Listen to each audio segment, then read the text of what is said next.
Hermanos y hermanas, es una gran alegría venir a este pedacito de nuestro RIMAC que jurídicamente, desgraciadamente, se dividió entre San Lorenzo y San Lázaro. Antes era todo San Lázaro. Y ahora dirigiéndome a la hermana Hermila Duárez Montenegro, jefa de las Concepcionistas Franciscanas de Copacabana, quisiera que meditemos lo que significa esta fiesta justamente en este templo el 28 de diciembre.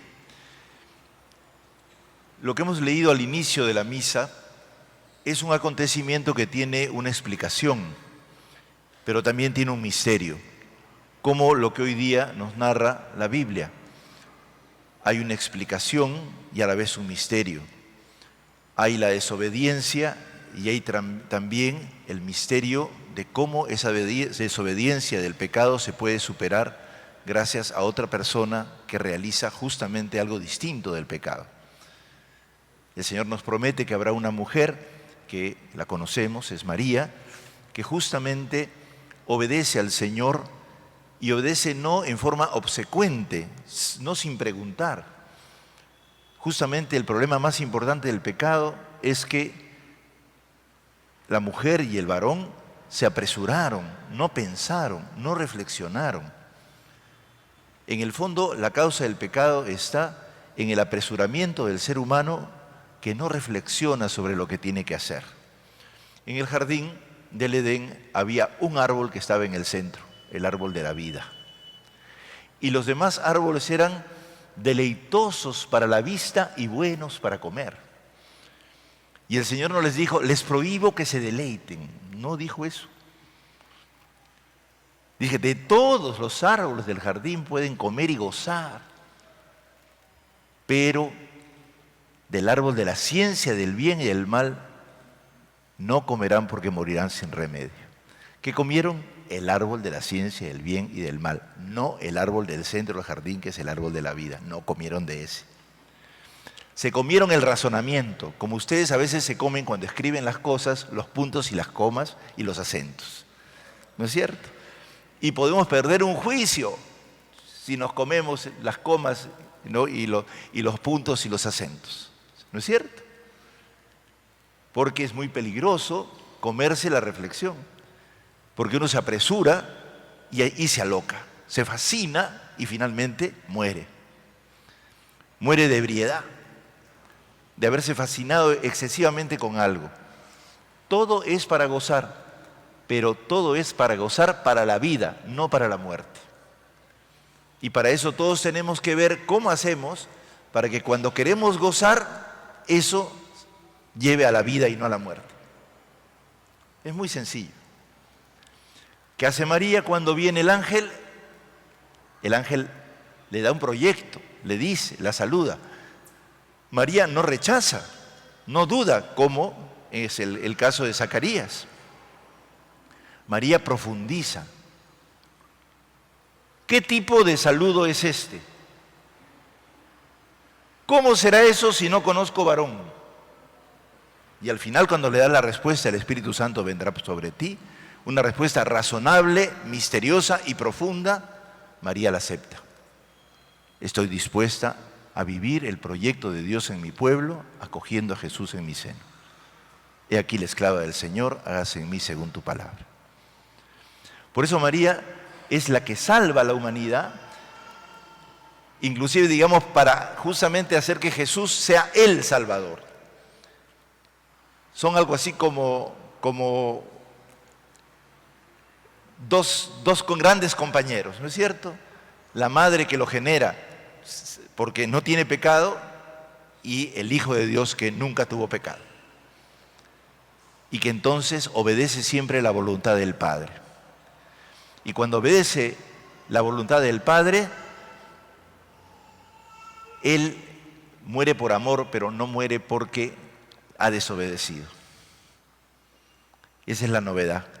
La muerte llegará, pero a consecuencia del pecado de otros contra Él. Pero Él entrega su vida por amor para darnos vida a todos. Quiere decir que María aparece en un acontecimiento histórico de la humanidad en donde siempre hay pecado, para justamente orientarnos con Jesús hacia la vida y a la superación del pecado. Y bueno, la historia que hemos señalado al inicio fue una historia de pecado. Y vamos a revisarla un poquito. Vamos a predicar sobre ella. En 1590, un año antes de la fecha que celebramos hoy día, el virrey Hurtado de Mendoza decidió trasladar a los indios camaroneros de Amancaes a la reducción que los jesuitas habían organizado con él, tenía un pariente jesuita, en el cercado de Lima y que ya el virrey Toledo había mandado a hacer años antes. Esa reducción está al final de la avenida Grau. Ustedes ven que se llega al final de la avenida Grau y hay como un tope, hay que doblar a la derecha hacia Chosica o a la izquierda hacia el cementerio, porque allí estaba la reducción. Eran unas murallas enormes en donde mandaban a todos los indios de Lima, pero no habían enviado todavía a los de San Lázaro, porque los de San Lázaro eran personas muy organizadas. Tenían, es verdad, también una buena cantidad de bienes, eran indios nobles, pero también con los más pobres, los camaroneros, fueron la gente sencilla que se organizó. Y como veían que a los demás indios de Lima los llevaban y los reducían a esa zona, ellos no querían, ellos eran indios libres. Y entonces, cuando vieron el peligro, dijeron, vamos a recurrir a la Virgen. Y en San Lázaro, que era parroquia, viceparroquia de indios, en San Lázaro pusieron esta imagen que se llama originalmente la Virgen del Reposo. Además la hermana me lo ha comprobado porque ha visto ¿no? Hay un titulito ahí, la Virgen del Reposo. Y en torno a la Virgen del Reposo le rezaban para que no les sucediera nada grave y estas cosas que estaban pasando no los afectaran. Sin embargo, aprovechando de que Toribio de Mogrovejo, el arzobispo, estaba en uno de sus viajes por todo el Perú, se meten a toda la zona de San Lázaro y violentamente golpearon, asesinaron, azotaron a toda la gente, a todos los indios, inclusive los nobles, y se los llevaron. Y entonces un grupo de indios fue a San Lázaro y se llevó a la Virgen. Y la llevaron a la reducción de la avenida Grau. Cuando regresa Santo Toribio, porque se entera de este problema y viene urgente, inmediatamente se produce una tensión entre el virrey y los jesuitas, la alcaldía, que también quería que se fueran de aquí los indios para poder vender esos terrenos a su favor, y concretamente Toribio, que dice, estos indios están bajo mi jurisdicción y ustedes no tienen por qué llevárselos. Y entonces Toribio quiere dar un decreto en favor de esto, hay una tensa pelea, inclusive los curas del Sagrario estaban de acuerdo con el virrey, solitos Toribio. Y en esa tensión, en 1591, el 28 de diciembre, la Virgen del Reposo, que se encontraba en el cercado de la avenida Grau, llora. Como dije hace un ratito, lo leímos, ¿no?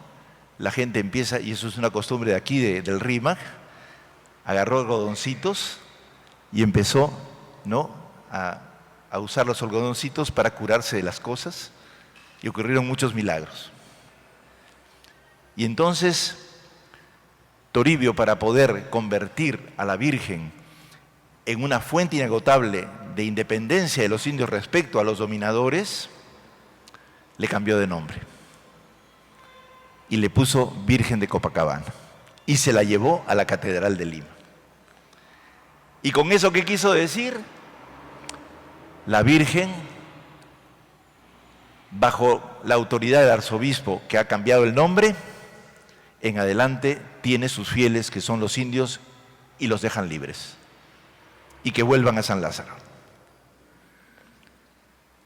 Y los indios volvieron, y la Virgen entonces empezó a, podríamos decir, a habitar en la catedral primero, porque se la llevó a la catedral, y llevándose a la catedral sacaron a los indios del cercado, ¿no? Y los trajeron acá, y además de eso le mandó construir ese templo, hasta que ya posteriormente trajeron la imagen acá desde la catedral, y por eso ustedes hace unos años la llevan siempre a la catedral, pero su lugar original es la Virgen del Reposo, que estuvo en San Lázaro. San Lázaro se quedó sin virgen y entonces vino la Virgen del Buen Suceso desde Quito, que es la que tiene el nombre de Inmaculada, limpísima, la limpísima Virgen del Buen Suceso. Así vino la advocación de Quito. Como ustedes ven, lo mismo que María, en la situación de su pueblo, cree que se va a cumplir la gran misión del Mesías en ella, dando a luz al Hijo de David que reinaría eternamente, y por eso es la Virgen que salva a Israel, a partir de la cual nace el Salvador. En la historia podíamos detectar y estudiar todos juntos cada una de las advocaciones de la Virgen, y en todas las apariciones siempre es la Virgen que ayuda a la salvación. Y esta Virgen ayudó con sus lágrimas a salvar a los indios camaroneros de San Lázaro. Y por eso la relación entre San Lázaro y Copacabana es fundamental. Jurídicamente se dividió y ya no nos vemos mucho. Yo he sido párroco de San Lázaro y veníamos muy poco acá. Acá venía el padre Oscar Aquino. ¿No es cierto? Pero la historia debe ser retomada y establecer los vínculos entre todas las iglesias. Felizmente que los vecinos de más cerquita, de aquí, no se vienen aquí y también pululan por San Lázaro. Y tenemos que crear esos vasos comunicantes entre todos, porque necesitamos una cosa muy importante que se deriva de este milagro. Se derivó que Santo Toribio bendijo todos los esfuerzos de los indios por liberarse de la injusticia. Y San Lázaro fue ejemplo de cómo se debe operar cuando se está en situaciones de adversidad. Orar y actuar pacíficamente, pero conscientemente. Y por eso debemos a los indios de San Lázaro una cosa que fue tomada a nivel nacional en todas las comunidades indígenas de todo nuestro país. La actitud tenaz de los sanlazarinos de quejarse y escribir legajos. Escribir cosas para que no sean maltratados. Y Santo Toribio tramitaba todos los esfuerzos de la gente por tener derechos verdaderamente humanos, no eran litigios por litigios, eran derechos realmente necesarios para vivir a nuestro pueblo del Rímac. Él los tramitaba y así introdujo en la vida, tanto de la colonia como de la República, la capacidad de nuestro pueblo de organizarse para tener dignidad y hacer que la dignidad humana que todos tenemos se cumpla y se haga en la vida concreta. No es el litigio por el litigio, es el litigio que parte del derecho humano a la existencia, a la vida y a la felicidad. Y por eso todos debemos dar gracias a que nuestra Santa Madre aparece justamente cuando estamos en desgracia. Y aparece justamente para ayudarnos con su Hijo a salir de todas las dificultades que tenemos. Y por eso vamos a ayudarnos mutuamente, porque la Iglesia está para eso. Está para defender a los humildes como lo hizo Santo Toribio y Mogrovejo. Y este espacio debe ser un espacio de justicia y de amor, como ahora lo administran, ya hace unos siglos, ¿no es cierto? La hermana fundadora y las hermanas de la Virgen de la Concepción.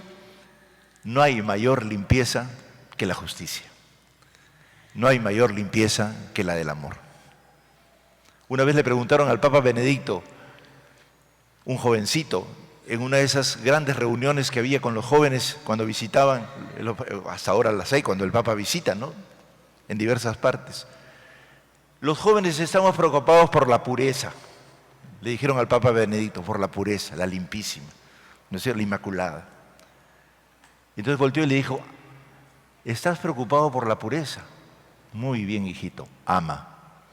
Ama y vas a ver que la pureza se soluciona. Ama de verdad. No estamos ante un problema de limpieza con ñapancha ni con jabón. La pureza es un acto de amor. La pureza no es vaciarse, es llenarnos de la gracia del Señor, la llena de gracia. Justamente el dogma de la Purísima, que hemos festejado el día 8, tiene que ver con eso. Se definió en forma negativa, la que no tiene pecado, pero no en positivo. ¿Qué cosa tienen a cambio? ¿No es cierto? La Purísima, la que no tiene pecado, es la que está llena de gracia, llena del amor de Dios.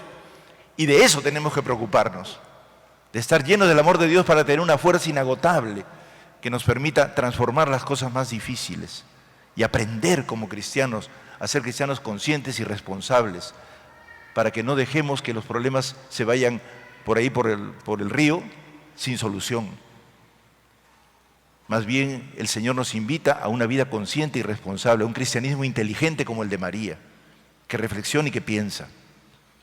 Y ese camino es el que también en los indios camaroneros se cumplió gracias a la intervención de Toribio y a la fuerza inagotable de la fe de esta gente que supo enfrentar muchos problemas después y que nos legó la esperanza de un pueblo en donde todo se constituya teniendo en cuenta la opinión del pueblo sencillo.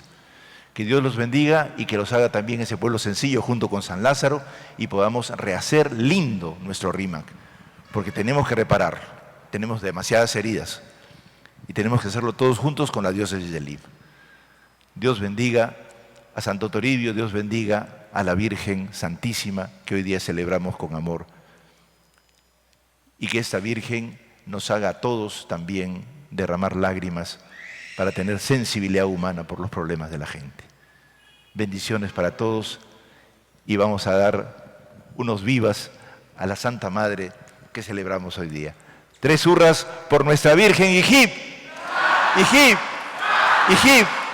Palmas para ella.